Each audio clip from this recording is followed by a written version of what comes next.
Tôt ou tard, tu vas devoir rompre avec toi-même, pas avec les autres, avec toi, avec cette version faible, complaisante, réactive, qui pendant des années t'a maintenu dans la médiocrité sans que tu t'en rendes compte. Cette partie de toi qui s'adapte à ce qui ne lui convient pas, qui préfère survivre plutôt que de grandir. Tu ne peux pas la réformer, tu ne peux pas la négocier, tu dois la détruire. Cette transformation n'est pas esthétique. Il ne s'agit pas de lire de belles phrases ou de répéter des affirmations devant le miroir. Il s'agit de prendre des décisions radicales, internes, non négociables. Le stoïcisme ne va pas te dire ce que tu veux entendre. Il va te montrer ce que tu as évité de voir. Il ne s'agit pas de guérir pour redevenir celui que tu étais avant. Il s'agit de brûler de l'intérieur pour ne plus jamais revenir à ce que tu étais. Tu veux un vrai changement ? Alors prépare-toi à être mal à l'aise, à être seul, à renoncer à tout ce qui ne soutient pas ton but, parce qu'il n'y a pas de nouvelle identité sans destruction préalable. Tu ne peux pas être fort si tu n'es pas prêt à brûler ce qui te rend faible. Ce n'est pas une histoire de rédemption, c'est une histoire de reconstruction à partir des ruines. Ce que tu vas entendre ne sont pas des conseils d'auto-assistance.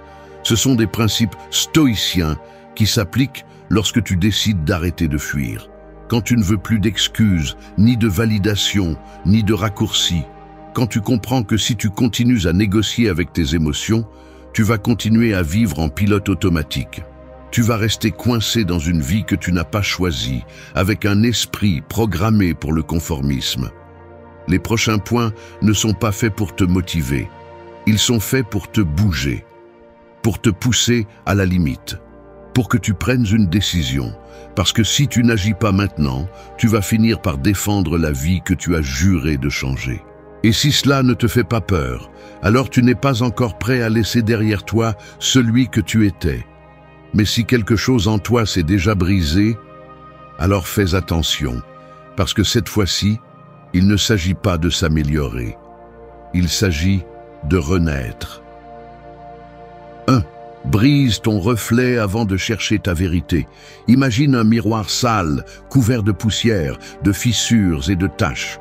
Maintenant, pense que toute ta vie, tu as cru que ce reflet déformé était toi.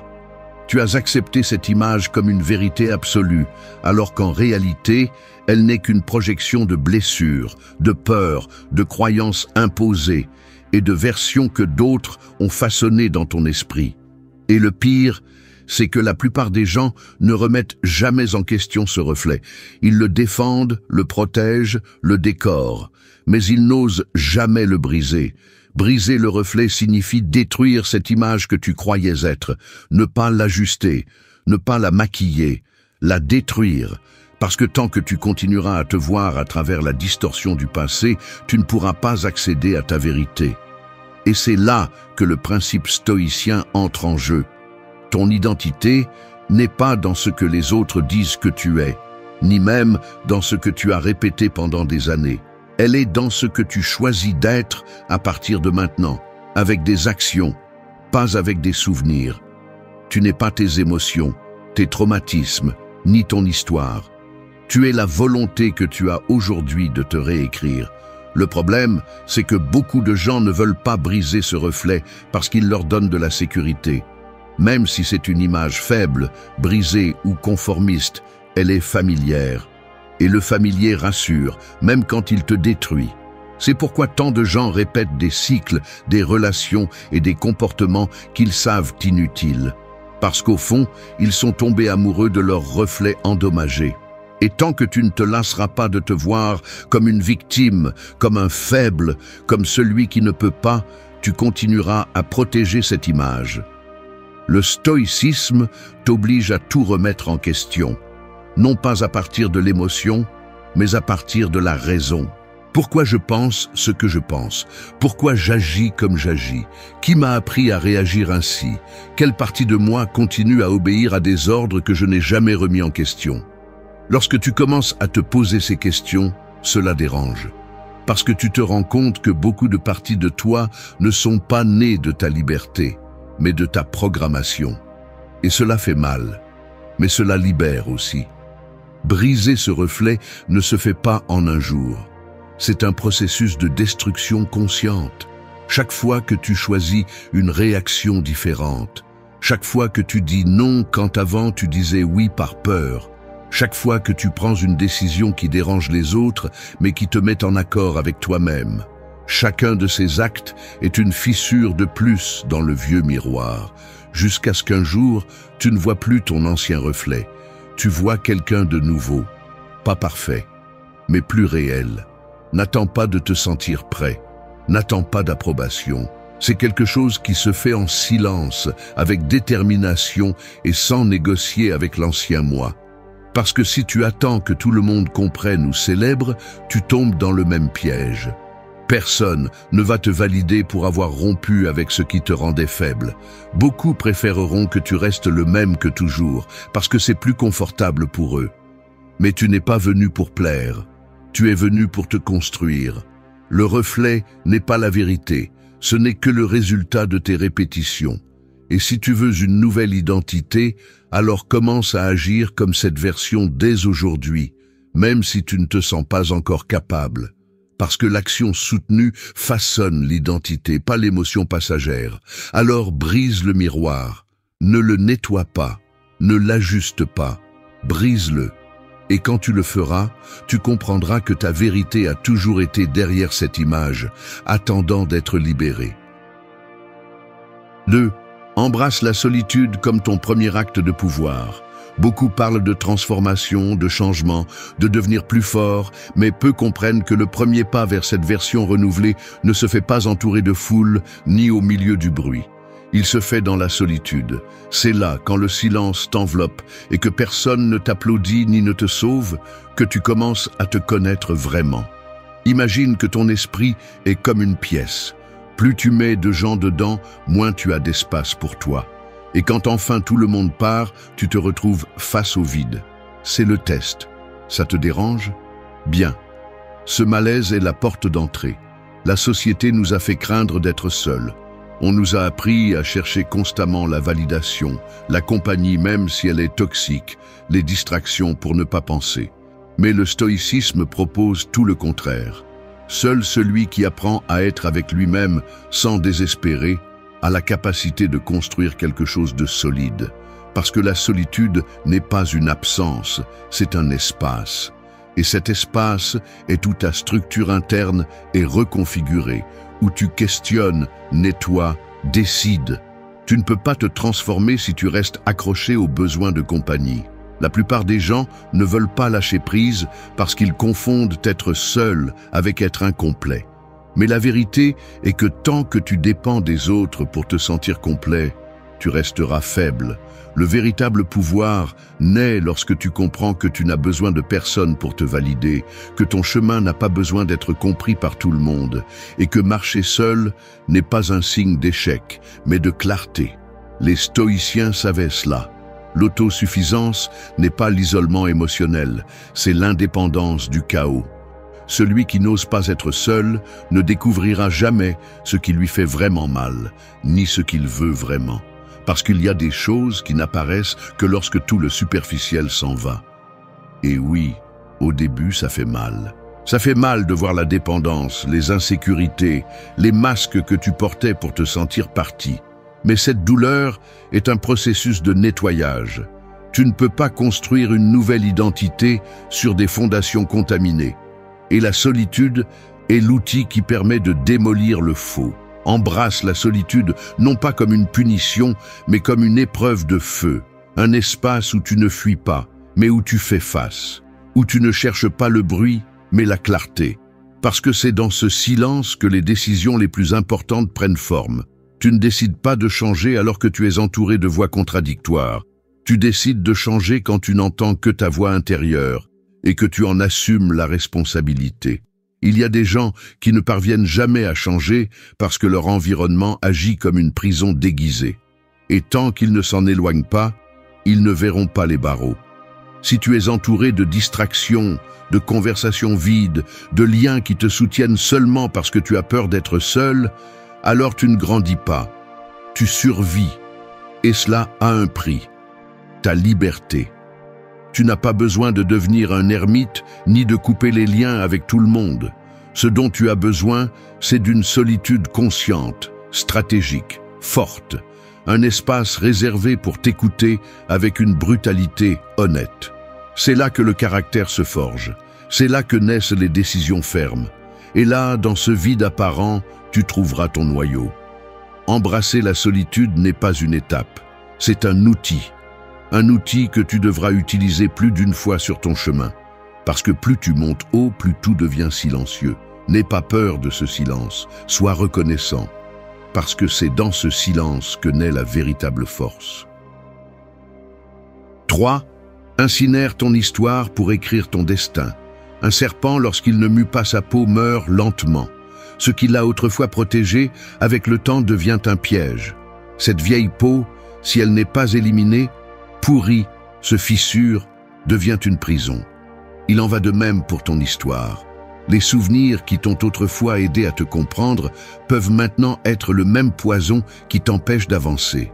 Le passé, lorsqu'il ne se transforme pas, s'accumule comme une couche morte sur ton présent. Et si tu n'apprends pas à la lâcher, tu ne pourras pas bouger. Tu sais ce que tu portes, ce que tu répètes dans ta tête quand personne ne te voit, les scènes que tu justifies encore et encore pour ta paralysie. Cette histoire où tu t'es vu faible, où tu as été trahi, où tu as échoué. Mais plus tu la répètes, plus tu la rends réelle. Et le pire, c'est qu'il arrive un moment où tu te confonds avec cette version. Tu ne sais plus si c'était une étape ou si c'est toi. Et là, tu te pièges, non pas parce que tu n'as pas de force, mais parce que tu continues à porter quelque chose qui ne t'appartient plus. Le stoïcisme ne tourne pas autour du pot. Il te montre que la souffrance ne se perpétue que lorsque tu la nourris toi-même. L'histoire n'a pas de pouvoir si tu ne le lui donnes pas. Personne ne peut rester attaché à ce qui est passé, sauf s'il décide volontairement de continuer à le porter.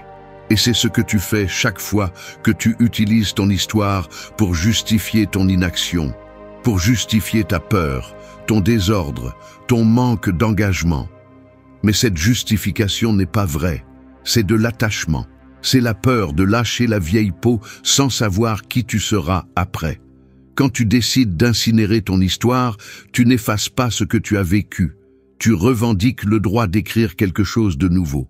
Parce que si chaque jour tu te lèves en pensant à ce qu'on t'a fait, à ce que tu as perdu, à ce que tu as échoué, alors tu utilises le passé comme scénario.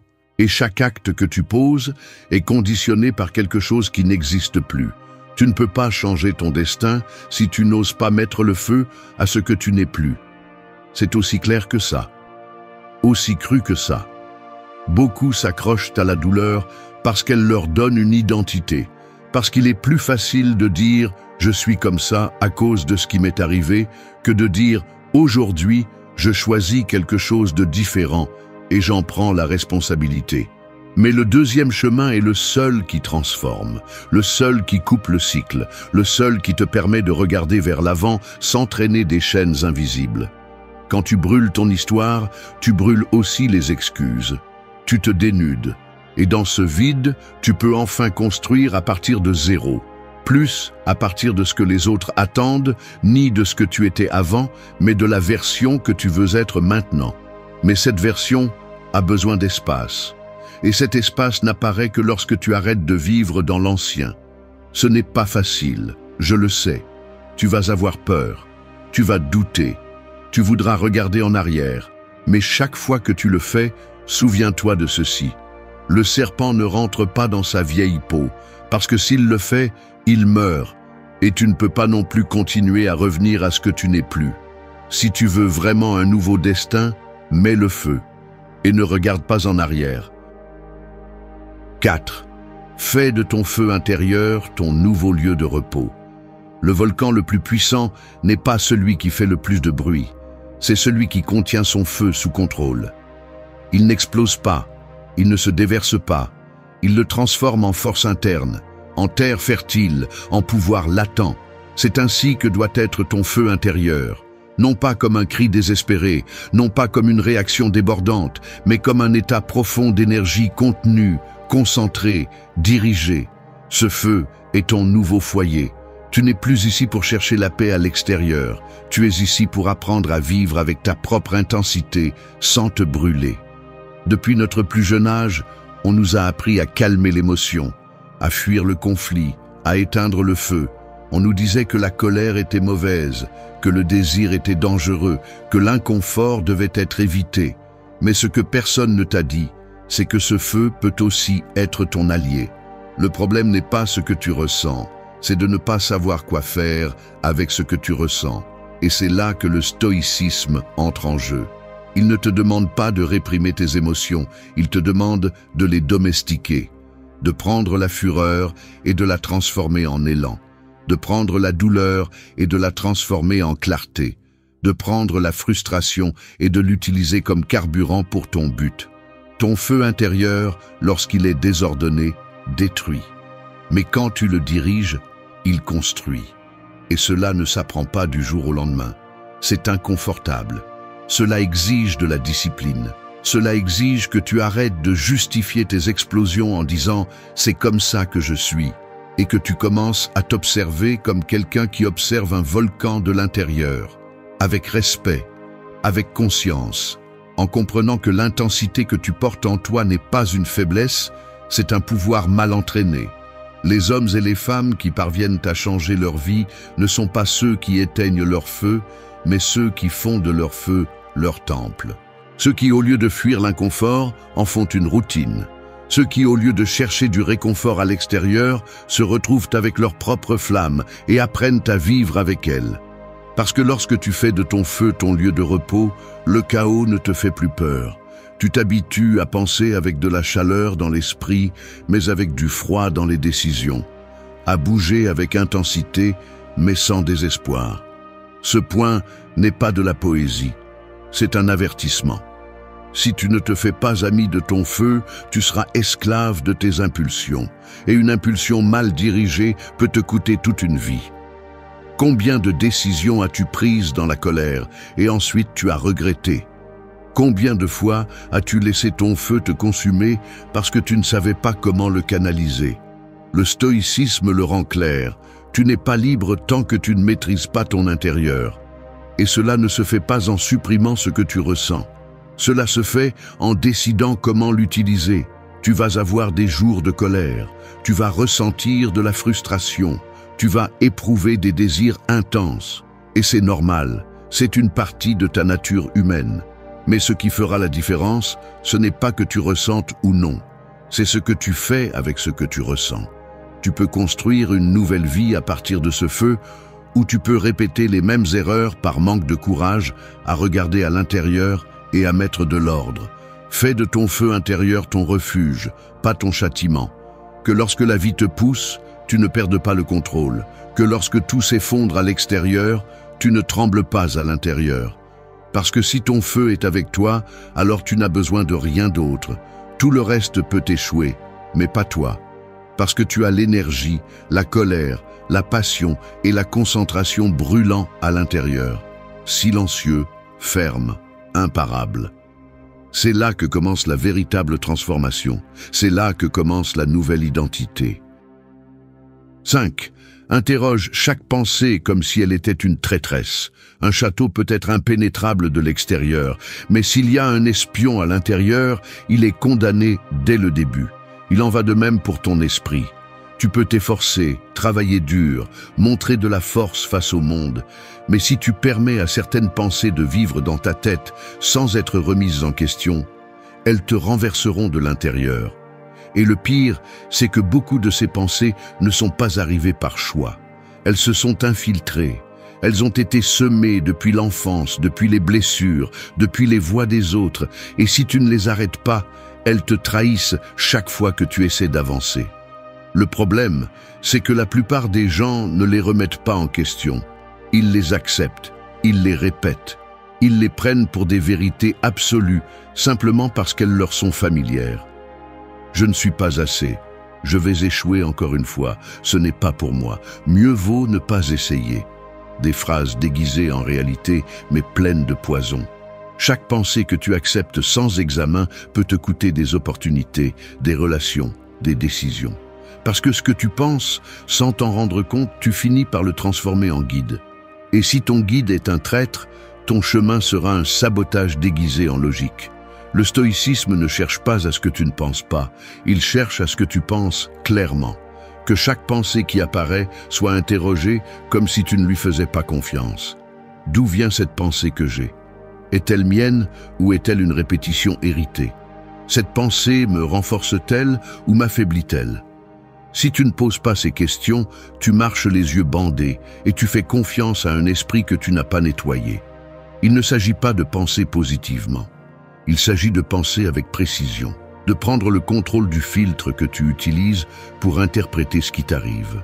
Il y a des gens qui ont construit toute leur vie sur des pensées qui n'ont jamais été les leurs, qui croient qu'ils ne peuvent pas, qu'ils ne valent pas, qu'ils ne méritent pas, simplement parce que quelqu'un dans le passé l'a dit, et ils l'ont répété si souvent qu'il est devenu une partie de leur identité.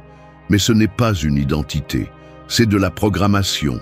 Et elle se brise quand tu as le courage de faire face à ce qui résonne en toi et de dire « Cela ne m'appartient pas, ce n'est pas vrai, je ne l'accepte plus ».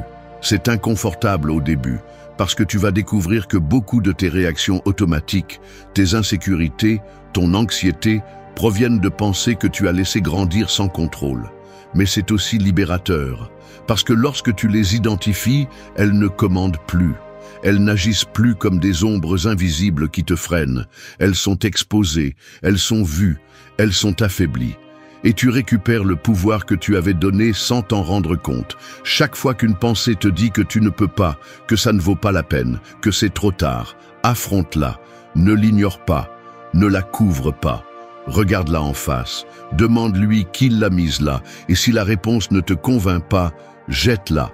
Parce que l'esprit peut être ton meilleur allié ou ton pire traître, et la différence réside dans la vigilance que tu as sur ce que tu permets de vivre en lui. Tu ne peux pas transformer ta vie si tu ne transformes pas ton dialogue interne. Si chaque jour tu te lèves et la première pensée qui te visite est celle qui te réduit, qui te limite, qui te sabote, alors tu as déjà commencé la journée en perdant. Mais si cette pensée est confrontée, si tu changes le scénario, si tu réponds par une action ferme, alors tu reprends le contrôle. Et ce contrôle s'accumule, jour après jour, jusqu'à ce que tu ne sois plus la victime de ce que tu penses, mais l'architecte de ce que tu crois. Ne sous-estime pas une pensée. Une seule peut te freiner pendant des années. Elle peut t'empêcher de prendre une décision qui change tout. C'est pourquoi chacune doit être interrogée, évaluée, jugée, parce que toutes ne méritent pas de rester. Certaines sont là juste pour saboter ton ascension. Et tu es ici pour rompre avec ça. Alors à partir de maintenant, chaque pensée qui entre, tu la vérifies. Et si elle n'ajoute rien, tu l'expulses, sans peur, sans excuse, comme tu le ferais avec un traître, parce que c'est exactement ce qu'elle est. 6. Réécris ton identité avec des actes, pas des intentions. Un marteau peut avoir la forme parfaite, le poids idéal, le meilleur acier, mais s'il ne frappe jamais, il ne construit rien. De même, tes intentions, aussi nobles soient-elles, ne servent à rien si tu ne les mets pas en action. Parce que ton identité ne se forme pas par ce que tu dis que tu vas faire, mais par ce que tu fais quand personne ne te voit, quand il n'y a pas de témoin, quand il serait facile de rester le même. C'est la vérité que beaucoup évitent. Ils tombent amoureux du plan, mais craignent le premier pas. Tu te répètes que tu vas changer, que tu vas commencer, que cette fois-ci sera différente. Et pendant un moment, tu y crois. Tu te fais des illusions avec l'image mentale de la nouvelle version de toi-même. Plus fort, plus discipliné, plus libre. Mais ensuite, un jour passe, 2 jours, 1 semaine, et tu es toujours exactement la même personne. Pourquoi? Parce qu'au fond, même si tu le veux, tu ne le montres pas. Et si tu ne le montres pas, ça n'existe pas. Les mots sans action pourrissent. Les intentions sans pratique sont des fantasmes. Le stoïcisme le rend clair. Tu es ce que tu fais, pas ce que tu prévois. Si tu veux être une personne plus ferme, alors agis avec fermeté. Si tu veux arrêter de dépendre des autres, alors arrête de justifier ta dépendance. Si tu veux avoir de la discipline, commence à faire les choses même si tu n'en as pas envie. Parce que ce que tu répètes devient une habitude, et tes habitudes sont les briques qui soutiennent ton identité. Peu importe combien tu y as pensé, si tu ne le fais pas, ce n'est pas réel. Il y a un piège très commun. Tu crois que parce que tu y as pensé intensément, cela te rapproche du changement. Mais penser ne transforme pas. Agir, oui. Et je ne parle pas d'action parfaite, je parle de décision visible. Que tu fasses quelque chose de différent aujourd'hui, en ce moment. Petit, oui, mais réel. Parce que c'est le premier coup de marteau. C'est le début d'une nouvelle structure interne. Chaque fois que tu tiens ce que tu t'es promis, même dans le moindre détail, tu réécris ton esprit. Tu lui dis, c'est ce que nous sommes maintenant.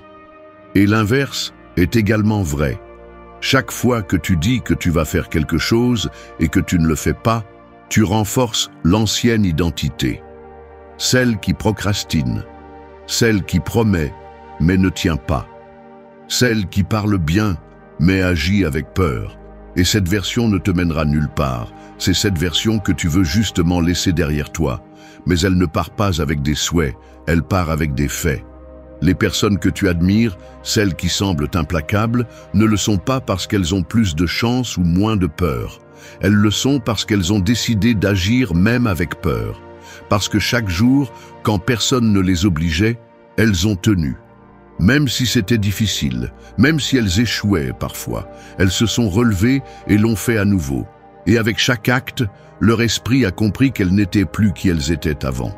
Qu'elles cessaient d'être cette version faible pour devenir quelqu'un digne de respect, en commençant par le respect de soi. Ton identité n'est pas un tatouage. Elle n'est pas gravée dans la pierre.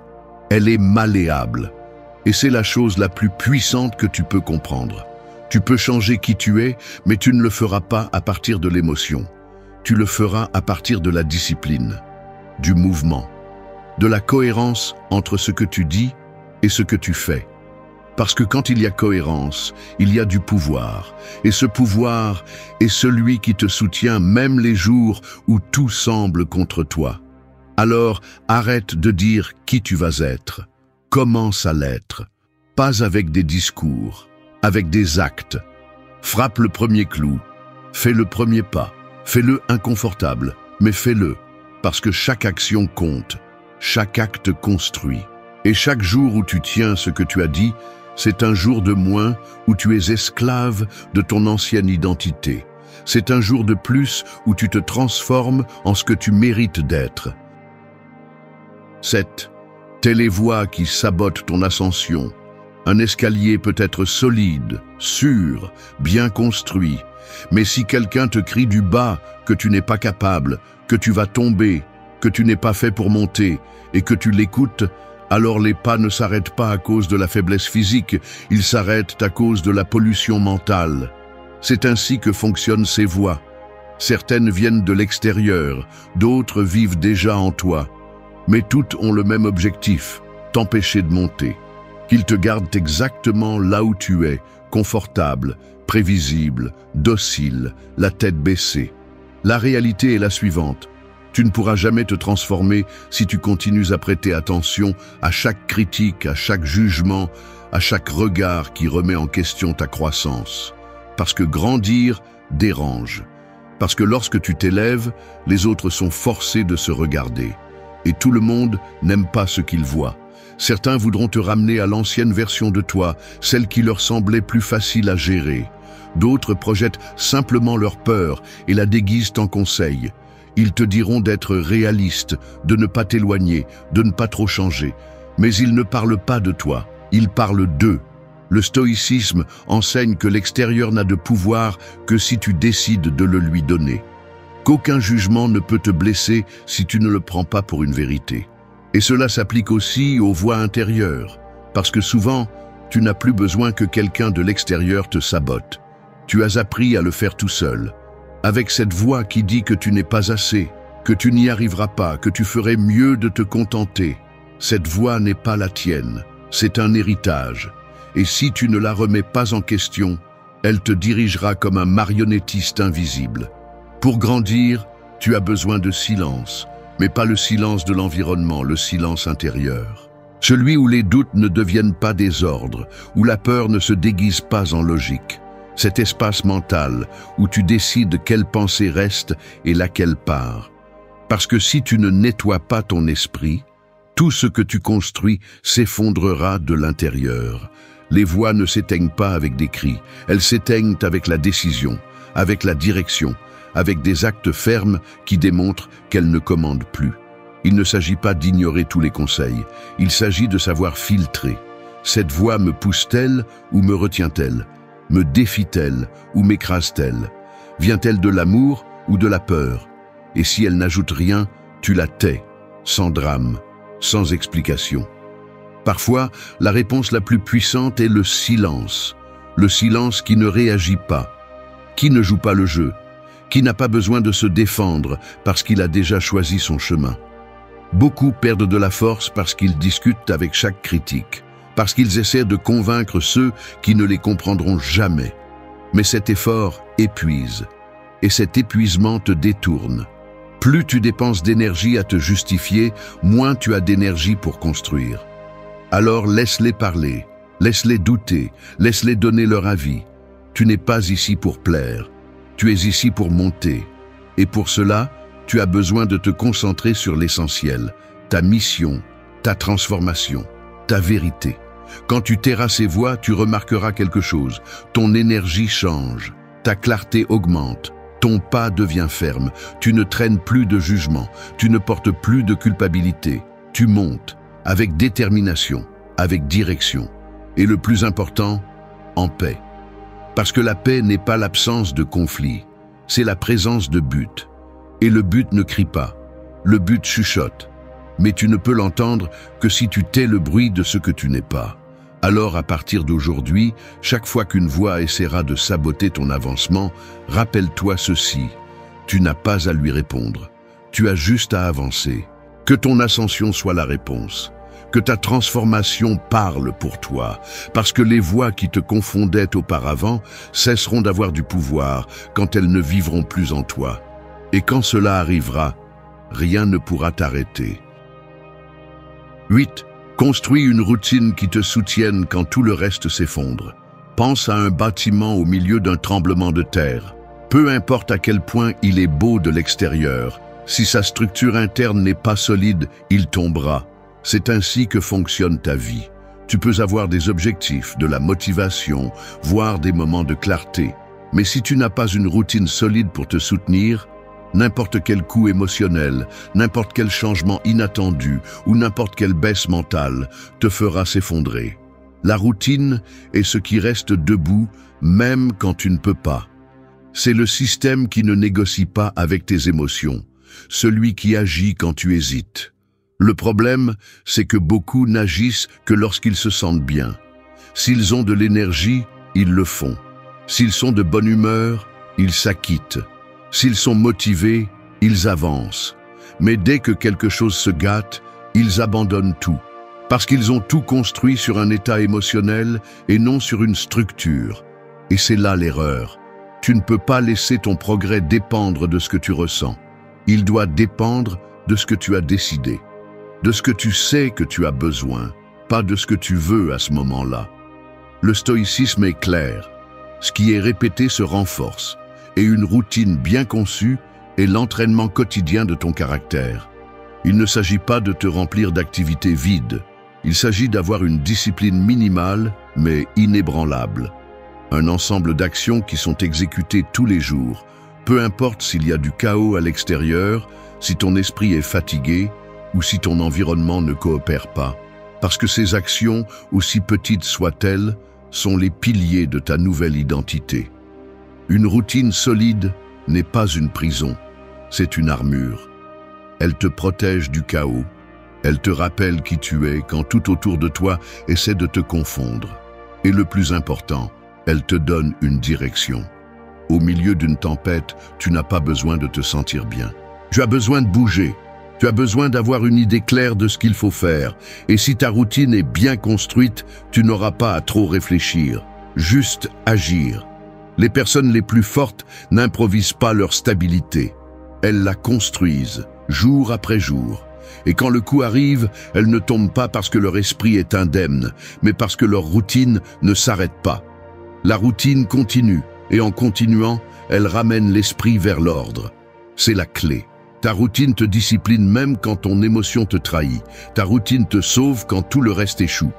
Alors conçois-en une qui ne dépend pas de la motivation, qui ne se base pas sur ce que tu ressens, mais sur ce que tu sais, qui te force à bouger, à te concentrer, à répondre à ton but. Elle n'a pas besoin d'être parfaite, elle doit juste être à toi, constante, intentionnelle, parce que quand tout s'effondre, quand le doute et le chaos apparaissent, cette routine sera le seul endroit qui ne tombe pas. Ce sera le refuge, la base, et aussi le rappel que toi, même dans tes pires jours, tu es toujours capable de te soutenir. Merci d'être resté jusqu'à la fin de la vidéo. Si vous avez tout vu, commentez « Je suis stoïcien » comme notre signe secret, indiquant que vous êtes un véritable apprenant du stoïcisme. N'oubliez pas de vous abonner et de liker la vidéo si elle vous a plu. Rendez-vous dans la prochaine vidéo et rappelez-vous, continuez à cultiver votre esprit stoïque.